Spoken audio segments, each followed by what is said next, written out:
한 주 안에서 하나님을 배우는 사람, 이런 제목입니다. 기독교 세계관은 사람을 하나님의 형상 이렇게 정의합니다.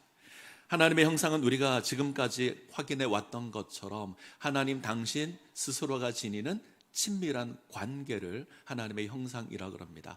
한 분 하나님께서 삼위로 계시고 삼위 하나님께서 한 분 하나님으로 계십니다. 우리가 알 수 없는 이 신비한 친밀한 이 관계가 하나님의 형상입니다. 사람이 하나님의 형상으로 지음을 받았다라는 건 우리의 모습을 통해서 이 하나님의 형상이 드러나야 한다는 겁니다. 우리가 서로와 서로의 관계 속에서 친밀한 관계를 누리고 이것으로 하나됨을 보여야 합니다. 남자와 여자가 하나이어야 하고 사람과 사람이 하나 되어야 합니다. 우리 가정이 하나님의 형상이 되어야 하고 우리 교회가 하나님의 형상으로 세워져 가야 합니다. 우리가 지금까지 살펴왔던 내용입니다. 자, 오늘부터는 우리가 하나님의 형상으로 지내야 될 삶의 자세들을 하나씩 확인해 보려고 합니다. 자, 먼저 소요리 문답 신문을 한번 보죠. 자, 우리가 믿는 신앙의 내용을 잘 정리한 것이 소요리 문답인데, 하나님께서 사람을 어떻게 지으셨는가? 자, 답은 같이 읽겠습니다. 같이 읽습니다. 하나님께서 사람을 남녀로 지으시되 자기 형상대로 지식과 공의와 거룩함이 있게 지으사 모든 생명을 주관하게 하셨다. 하나님의 형상에 지니는 세 가지 속성이 있죠. 지식, 공의, 거룩함. 지식과 공의와 거룩함이 하나님의 형상이다. 그래서 많은 사람들이, 특별히 조직신학의 학자들이 하나님의 형상을 이야기하면 지식, 공의, 거룩함을 이야기합니다. 근데 저는 조금 표현을 이렇게 했으면 좋겠습니다. 우리가 하나님의 형상을 이루기 위해서 하나님께서 우리에게 허락한 것이 있는데 그것이 지식과 공의와 거룩함이다. 자, 이 가운데 저는 오늘 지식에 대해서 좀 주목할까 합니다. 하나님께서 우리에게 지식 주셨습니다. 지혜를 주셨습니다. 우리로 배워가는 존재로 우리를 세우셨습니다. 이 배운다라고 하는 건 사람이 지니고 있는 독특한 그리고 아주 특별한 특징입니다. 사람은 기계가 아닙니다. 주어진 프로그램에 맞춰서 반복해서 움직이는 존재가 아닙니다. 생각하는 존재입니다. 파스칼은 인간은 생각하는 갈대다 이렇게 정의를 했습니다. 갈대처럼 정말 보잘것없고 약한 존재인데 이 약한 존재가 생각을 합니다. 세상을 생각하고 인생을 생각하고 하나님을 생각합니다. 이것으로 깨닫고 배워가는 존재가 인간입니다. 사람이 지니는 아주 특별한 아주 독특한 특징이 배우는 겁니다. 하나님께서는 배우는 것을 통해서 하나님을 알도록 하셨습니다. 하나님의 뜻을 알게 하셨고 하나님의 뜻을 행하도록 하셨습니다. 때문에 배우는 것이 중요하죠. 우리는 배워야 되고 배운 것대로 살아가야 합니다. 자, 묻겠습니다. 우리가 왜 배워야 하죠? 우리가 자녀들을 향해서 늘 공부하라 이야기하는데 우리가 왜 이렇게 이야기하죠? 우리는 늘 공부하라 그럽니다. 지겹도록 공부하라 그럽니다. 혹시 이 자리에 계신 분 중에 배우는 것 좋아하시는, 공부하는 것 좋아하는 분 계신가요? 우리는 다 싫어할 겁니다. 우리는 잘할 때 그렇게 공부하기를 싫어했는데 우리는 우리 자녀들을 향해서 공부하라 반복해서 외칩니다. 왜 공부하라고 하죠? 모든 가정이 그렇지만 저희 부모님께서도 늘 저희 자녀들을, 제가 삼형제인데 앉혀놓고 늘 공부하라 그러셨습니다. 저희 아버님께서 술만 드시면 아들 앞에 앉혀놓고 공부해야 된다, 이제 일장연설을 하셨습니다. 늘 레파토리가 있어요. 내가 빤스를 팔아서까지 너를 뒷바라지할 테니까 너는 공부해야 된다. 누가 사갈 것도 아닌데 늘 그렇게 이제 이야기를 하셨습니다.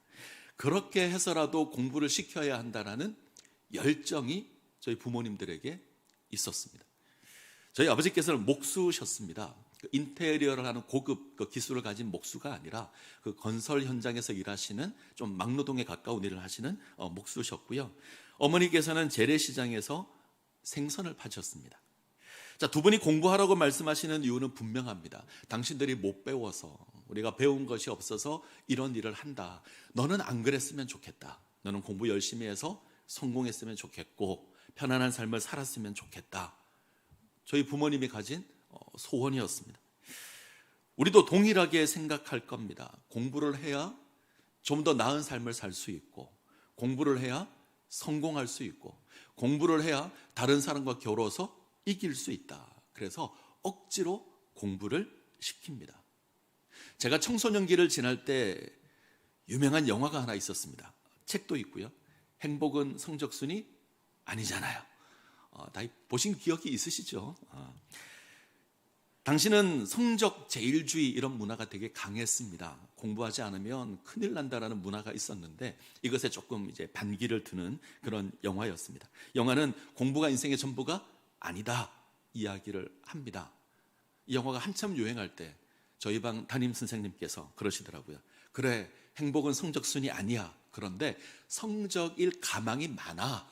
그러시더라고요. 결국 공부하라는 거잖아요.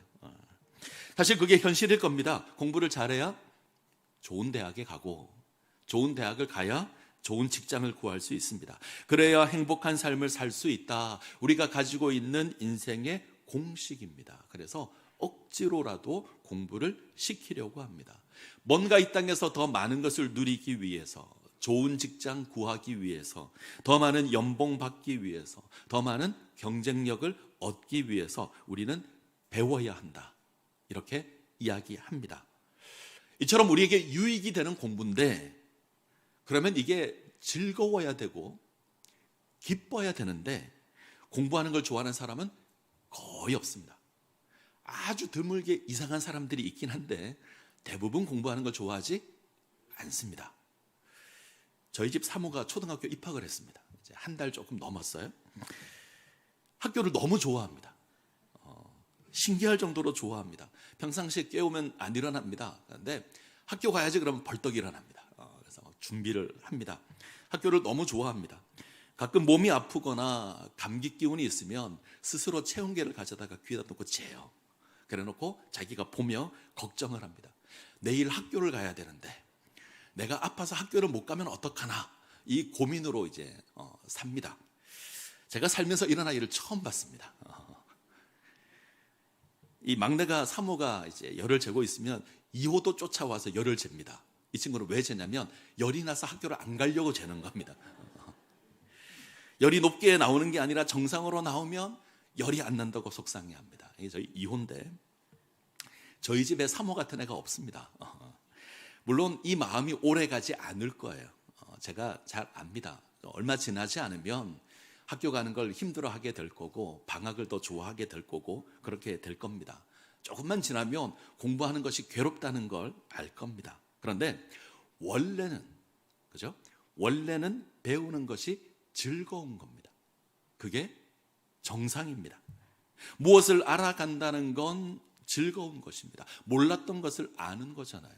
모르는 것을 알게 되고 그것을 활용하고 내가 좀 더 수준 있는 존재가 되는 건 귀한 겁니다. 그래서 즐거워야 합니다. 근데 우리의 삶을 보면 배우는 것이 즐겁지 않습니다. 왜 그렇게 되었을까? 왜 그럴까? 제가 고민을 좀 해봤는데 성경적인 견해를 빌리면 원래 방향에서 벗어나서 그렇습니다. 배우는 것이 순수하지 않아서 그렇습니다. 방향이 잘못되어 있으면 엉뚱한 목적으로 사용됩니다. 하나님을 알아야 하고 하나님을 섬기기 위해서 하나님께서 지식을 주셨고 지혜를 주셨고 배우게 하셨는데 우리가 그 목적으로 배우지 않고 세상을 좀 더 편하게 살고 성공하기 위해서 배워야 한다 그랬더니 이게 좀 강요가 되고 억지가 되고 힘든 것으로 변질된 겁니다. 그래서 방향이 중요하다 이런 생각을 했습니다. 하나님께서 우리에게 지식을 주신 건 하나님께서 우리에게 지혜를 주신 건 하나님을 알라는 겁니다. 하나님 알고 하나님 뜻을 알고 그 뜻을 행하는 존재가 되라는 겁니다. 성경이 끊임없이 이야기하는 건 여호와를 경외하는 것이 지식의 근본이고 여호와를 경외하는 것이 지혜의 근본입니다. 하나님을 아는 것 이것을 위해서 지식을 주신 겁니다. 근데 우리가 엉뚱한데 이것을 사용하죠. 이 땅에서 성공하기 위해서, 이 땅에서 대접받기 위해서, 이 땅에서 이기기 위해서 우리는 배워야 한다고 합니다. 자, 공부하지 말라는 게 아닙니다. 오해하지 않으셨으면 좋겠습니다. 공부해야죠. 근데 그 방향이 하나님을 향해 있어야 합니다. 내가 공부를 하고 대학을 가고 전공을 살리는 것이 하나님께 영광 돌리기 위해서 이 일을 하는 겁니다. 이게 방향이 수정되어야 합니다. 자, 로마서 1장 20절을 한번 보죠. 로마서 1장 20절 같이 읽습니다. 창세로부터 그의 보이지 아니하는 것들 곧 그의 영원하신 능력과 신성이 그가 만드신 만물에 분명히 보여 알려졌나니 그러므로 그들이 핑계하지 못할지니라. 하나님의 놀라운 권능, 하나님의 신비한 성품, 하나님께서 만드신 피조 세계에 심어 놓았습니다. 우리가 만물을 보면, 피조 세계를 보면 하나님의 영광이 보여야 합니다. 원래 보였습니다. 그것을 보고 하나님 찬양하고 하나님 예배해야 합니다. 근데 죄로 말미암아 왜곡되었습니다. 우리의 배움이 타락했습니다. 이게 만물을 보지만 엉뚱한 것을 보는 겁니다. 자, 로마서 1장 22절 23절 같이 읽습니다. 스스로 지혜 있다 하나 어리석게 되어 썩어지지 아니하는 하나님의 영광을 썩어질 사람과 새와 짐승과 기어다니는 동물 모양의 우상으로 바꾸었느니라. 인간은 스스로 지혜가 있다고 합니다. 방향이 잘못되었습니다. 하나님의 영광을 엉뚱한 것에서 엉뚱한 것으로 바꾸어 버렸습니다. 피조물을 통해서 영광을 보는 것이 아니라 그 피조물을 섬깁니다. 썩어질 사람 모양으로 바꾸고 헛된 피조물 모양으로 바꾸어 버렸습니다. 하나님을 섬기지 않고 엉뚱한 것을 섬깁니다. 방향이 잘못되었습니다. 하나님을 알고 하나님의 뜻을 깨달아 영광을 돌려야 하는데 우리의 지혜가 하나님의 영광을 바라보는 것으로 주어져야 하는데 나의 영광을 구하기 시작했고 하나님을 섬기는 것이 아니라 엉뚱한 것을 섬기는 것으로 사용되었습니다. 이거 회복되어야 합니다. 본래 인생은 하나님께서 창조하신 피조 세계를 통해서 하나님의 영광을 받습니다. 하나님 찬양했고 하나님 예배했습니다. 근데 타락으로 말미암아 하나님을 알지 못하게 되었고 하나님을 거역하게 되었습니다. 우리가 다음 주에 볼 겁니다. 자, 이런 인생을 하나님 구원해 주셨습니다. 예수 그리스도의 십자가로 우리를 구원하셔서 하나님과의 관계를 회복시켜 주셨습니다. 우리의 지혜가, 우리의 지식이, 우리의 배움이 회복되었습니다. 이제 우리가 할 것은 하나님을 알고 하나님의 뜻을 알고 그 하나님의 뜻을 행하는 삶을 사는 겁니다. 믿음의 눈으로 세상을 보아야 합니다. 믿음의 안경을 쓰고 세상을 보면 하나님의 영광이 보일 겁니다. 믿음의 눈으로 인생을 바라보면 우리가 어떤 존재인지 확인하게 될 것이고 하나님을 알 겁니다. 하나님을 찬양하게 될 것이고 예배하게 될 겁니다. 이 은혜를 누리시기를 간절히 소원합니다. 시편을 보면 이 믿음을 가진 사람들이 자연 만물을 보고 하나님을 찬양하는 부분들이 많습니다. 시편 8편 1절을 볼까요? 8편 1절 같이 읽겠습니다. 여호와 우리 주여 주의 이름이 온 땅에 어찌 그리 아름다운지요 주의 영광이 하늘을 덮었나이다. 하나님, 내가 세상을 보니 하나님의 영광이 기가 막힙니다. 하나님, 어떻게 세상을 이렇게 창조하셨고 어떻게 운행하십니까? 하나님 정말 대단하십니다. 이 고백이 시편 8편 1절입니다. 자, 19편 1절을 한번 볼까요? 19편 1절 같이 읽습니다.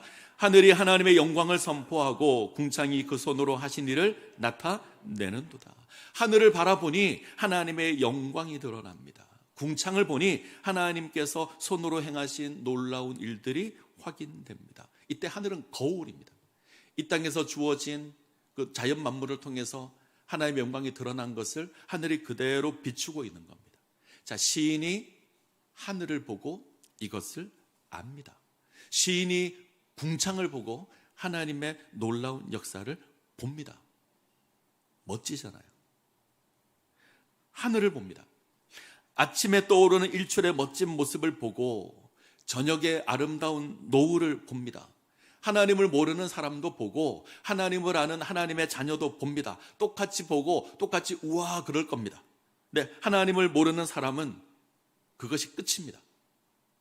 조금 더 종교심이 많으면 엎드려 절을 할 겁니다. 근데 우리는 어떻게 하죠? 똑같이 우와 그러지만 하나님 정말 대단하신 분입니다. 하나님 정말 놀라운 분입니다. 이거 고백하고 하나님을 찬양할 겁니다. 저들이 보지 못하는 걸 우리가 보기 때문에 그렇습니다. 이 은혜를 누리시기를 간절히 소원합니다. 죄송한 표현인데 요즘 제가 나이를 좀 들었나 봅니다. 예전에는 멋진 풍경이 좋았습니다. 저는 바다가 그렇게 좋아요. 쫙 펼쳐진 바다를 보면 그렇게 좋고요. 높은 산을 보면 그렇게 좋았습니다. 어느 순간부터 꽃이 좋아졌어요. 어느 순간 꽃 사진을 찍고 있습니다. 어쩌면 우리 모두가 그럴 수 있을 겁니다. 멋진 자연을 보고 우와 그러는데 어느 순간 작은 꽃을 보고도 우와 그럴 수 있습니다. 근데 사실 나이가 든 것이 아니라 안 보이던 것이 보이는 겁니다. 그동안은 잘 몰랐는데 이제는 깨닫게 되었고 아는 겁니다. 이것으로 하나님을 찬양해야 합니다. 우리 하나님은 하늘과 바다와 땅을 붙드시는 창조하시는 하나님이십니다. 작은 꽃 하나 입히시고 돌보시는 하나님이십니다. 놀라운 창조의 하나님이신 동시에 작은 것 하나까지 보살피시는 하나님이십니다. 이 하나님을 통해서 인생을 배워야 하고 하나님을 찬양할 수 있어야 합니다. 자, 오늘 우리가 대하는 104편, 시편 104편의 시인이 이것을 하고 있습니다. 한번 살펴보도록 하겠습니다. 104편은 피조세계에 나타난 하나님의 영광을 보며 하나님을 찬양하는 시입니다. 시인은 하나님께서 행하신 놀라운 창조의 역사를 보고 하늘과 바다와 땅에 드러난 하나님의 놀라운 섭리도 봅니다. 이것으로 하나님을 찬양하고 하나님을 예배하는데 우리가 뒷부분을 읽었습니다. 앞부분은 이렇게 되어 있습니다. 하나님께서 빛으로 옷을 입으셨고 바다 위의 땅을 하나님의 궁궐로 창조하십니다. 구름을 하나님의 병고로 삼으셨고 바람을 하나님의 날개로 삼으셨습니다. 하나님께서 세상을 질서 있게 창조하시는데 하늘과 바다의 경계를 정하셨고 바다와 땅의 경계를 정하셨고 낮과 밤의 경계를 정하셨습니다. 해로 낮을 주관하게 하셨고 달로 밤을 주관하게 하셨습니다. 이 모든 것 하나님이 하셨습니다. 모든 것 하나님께서 행하시는 겁니다. 자, 이 시인이 고백하는 게 오늘 우리가 읽었던 24절. 자, 24절을 보겠습니다. 같이 읽습니다. 여호와여 주께서 하신 일이 어찌 그리 많은지요. 주께서 지혜로 그들을 다 지으셨으니 주께서 지으신 것이 땅에 가득하니이다. 이 피조세계를 바라보니 하나님의 하신 일이 가득합니다. 하나님께서 이 땅에 존재하는 모든 것 창조하셨습니다. 이 땅에 살아있는 모든 것 그 종류를 헤아리기도 어려울 겁니다. 하나님께서 하나하나 다 만드셨습니다. 하나님께서 운행하십니다. 이 모든 것 하나님께서 하신 겁니다. 하나님의 지혜로 하신 겁니다. 시인이 이것을 감격합니다. 그리고 오늘 우리가 읽은 본문을 보면 바다를 예로 듭니다. 바다 아시죠? 세상에는 아주 크고 넓은 바다가 있습니다. 바다 속에 들어가면 수많은 생물들이 있습니다. 아주 작은 것부터 아주 큰 고래에 이르기까지 수많은 생물들이 있는데 이것들이 먹을 것을 구하면 하나님께서 먹을 것을 주십니다. 아주 작은 것부터 아주 거대한 고래에 이르기까지 하나님께서 다 이들을 먹이시고 보살피십니다. 자, 궁금한 게 있습니다. 제가 생각할 때는 거대한 고래나 살아온 상어가 작은 물고기들을 다 잡아 먹을 것처럼 보이는데 우리가 바다를 보면 그렇지 않죠. 여전히 작은 것과 큰 것이 함께 있습니다. 자, 왜 그럴까? 하나님 간섭하셔서 그렇습니다. 자, 29절 30절 볼까요? 29절 30절 같이 읽습니다. 주께서 낯을 숨기신즉 그들이 떨고 주께서 그들의 호흡을 거두신즉 그들은 죽어 먼지로 돌아가나이다. 주의 영을 보내어 그들을 창조하사 지면을 새롭게 하시나이다. 죽음이 있습니다. 하나님께서 호흡을 거두시면 모든 피조물이 죽습니다. 호흡 그러는데 히브리어로 루아흐라고 해서 영입니다. 하나님께서 영을 거두시면 다시 먼지로 돌아갑니다. 근데 그것이 끝이 아니죠. 하나님이 다시 영을 보내어서 생명을 창조하십니다. 이것으로 이 땅을 유지하십니다. 하나님이 만든 피조물이 죽어서 사라지면 이 땅도 사라질 것 같은데 그러지 않죠. 죽음도 있지만 탄생도 있습니다. 그래서 세상이 유지됩니다. 하나님께서 그렇게 운행하십니다. 모든 것이 하나님의 손에 달려 있습니다. 수많은 피조물을 먹이시는 것 하나님이십니다. 죽음을 다스리시는 것도 하나님이시고 생명을 다스리는 것도 하나님이십니다. 모든 것 하나님께서 하십니다. 이 사실을 통해서 우리가 지녀야 될 자세가 있습니다. 제가 한 단어를 생각했습니다. 겸손. 우리는 겸손해야 합니다. 이 세상의 모든 것을 운행하시는 그 하나님을 보며 우리는 겸손해야 합니다. 우리가 할 수 없는 일입니다. 세상에 존재하는 모든 것 우리가 만들 수 없고 우리가 먹일 수 없습니다. 세상의 모든 생명을 우리가 주장할 수 없습니다. 우리가 죽음을 막을 수 있습니까? 우리가 생명을 주장할 수 있습니까? 못합니다.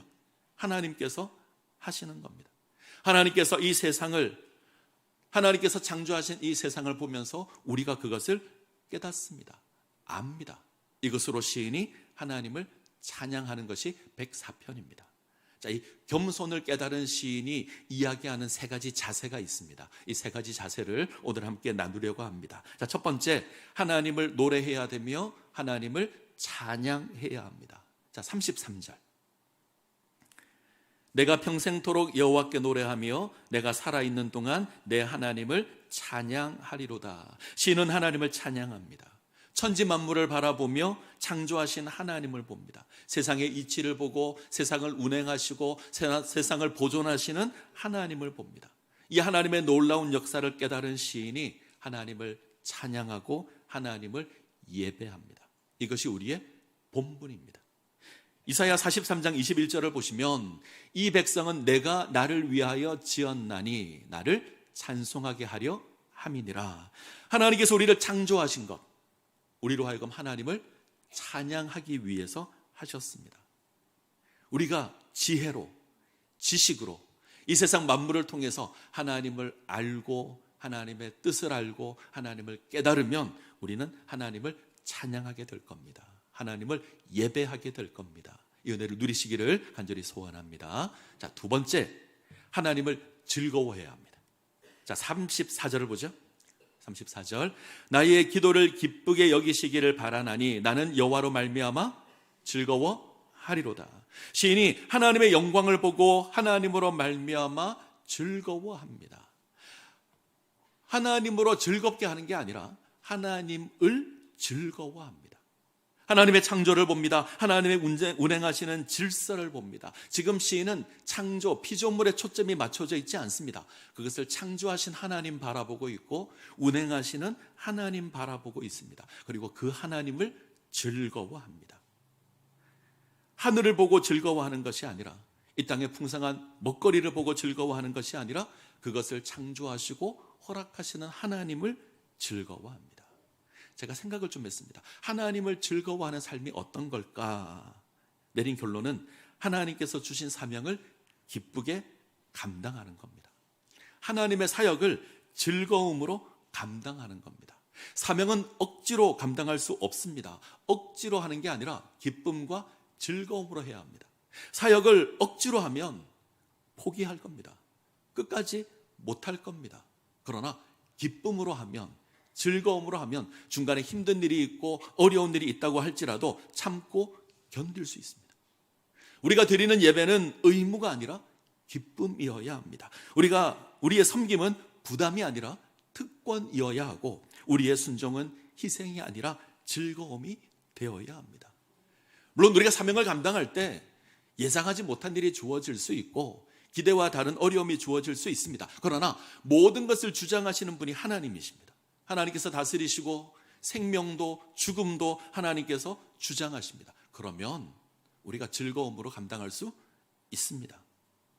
하나님을 즐거워하는 것은 하나님께서 맡기신 사명을 억지가 아니라 기쁨으로 감당하는 겁니다. 이 은혜를 누리시기를 간절히 소원합니다. 자, 소요리 문답 1문을 보죠. 우리가 설교 시작할 때 신문을 봤는데, 자, 1문입니다. 사람의 제일 되는 목적이 무엇입니까? 같이 읽습니다. 사람의 제일 되는 목적은 하나님을 영화롭게 하는 것과 영원토록 그를 즐거워하는 것입니다. 사람의 제일 되는 목적, 하나님을 영화롭게 하는 겁니다. 하나님 찬양하는 겁니다. 하나님 예배하는 겁니다. 또 하나, 하나님을 영원토록 즐거워하는 겁니다. 지금 시인이 그거 하고 있잖아요. 시인은 피조세계를 통해서 하나님을 보며 하나님 찬양하고 예배합니다. 하나님을 즐거워합니다.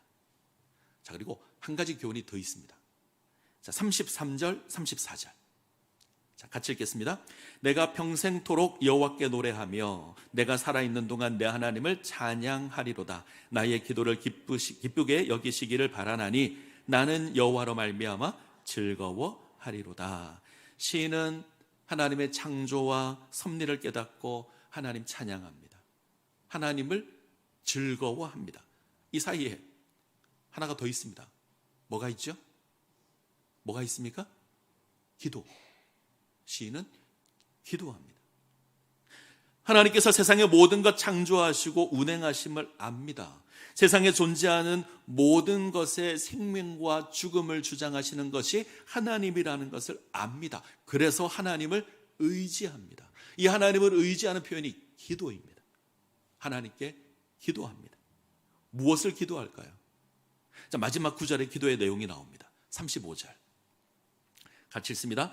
죄인들을 땅에서 소멸하시며 악인들을 다시 잊지 못하게 하시리로다. 내 영혼아 여호와를 송축하라. 할렐루야. 하나님, 저 죄인들을 소멸시켜 주십시오. 저 악인들이 다시는 땅에 거하지 못하도록 하십시오. 하나님, 내 인생 가운데 고난이 가득한데 이 고난의 문제 해결해 주십시오. 하나님이 창조하신 세상인데 세상을 보면 죄도 있고 악도 있고 원치 않는 고난도 있습니다. 그런데 하나님께서 창조하셨고 하나님께서 운행하신다는 것을 알면 하나님 의지할 수 있죠. 바라볼 수 있습니다. 그래서 기도하는 겁니다. 하나님, 이 고난에서 나를 건져 주십시오. 이 죄악에서 나를 지켜 주십시오. 하나님, 세상에 죄악이 가득합니다. 세상에 악이 가득합니다. 이 세상에서 나를 지켜 주십시오. 하나님이 살아계신 걸 알기에, 하나님께서 모든 걸 주장하신다는 걸 알기에, 생명도 죽음도 하나님 다스리신다는 것을 알기에 기도하는 겁니다. 자, 26절이 중요합니다. 같이 읽겠습니다. 그곳에는 배들이 다니며 주께서 지으신 리와 야단이 그 속에서 노나이다. 하나님이 창조하신 바다인데 두 가지가 있습니다. 하나는 인간의 배가 있죠. 하나님께서 사람 창조하시고 하나님께서 창조하신 바다를 누리게 하십니다. 인간이 배를 만들어서 바다를 항해합니다. 이것이 인생일 겁니다. 그런데 이 바다에 뭐가 있죠? 리워야단이 있습니다. 리워야단은 바다에 사는 혼돈의 괴물입니다. 인간이 통제할 수 없는 바다 괴물을 성경은 리워야단 이렇게 이야기합니다. 우리를 위협하는 고난이고 어쩌면 악입니다. 근데 하나님께서 이 리워야단을 다스리십니다. 천지를 창조하신 하나님께서 천지 만물을 주관하시는 그 하나님께서 리워야단을 다스리시고 통제하십니다. 우리는 다스릴 수 없죠. 우리는 통제할 수 없습니다. 때문에 두려워합니다. 이 리워야단이 파도를 일으키면 그 파도를 두려워하고 폭풍이 일면 그 폭풍을 두려워합니다. 바람과 파도를 두려워합니다. 그런데 하나님께서 다스리십니다. 하나님 바다를 창조하셨습니다. 우리 주님 바다의 풍랑을 잔잔하게 하셨습니다. 우리 주님 바다 위를 걸어서 우리에게 오셨습니다. 우리가 주님을 바라보면 이 바다를 누릴 수 있습니다. 멋지게 항해할 수 있습니다. 베드로처럼 바다 위를 걸을 수 있습니다.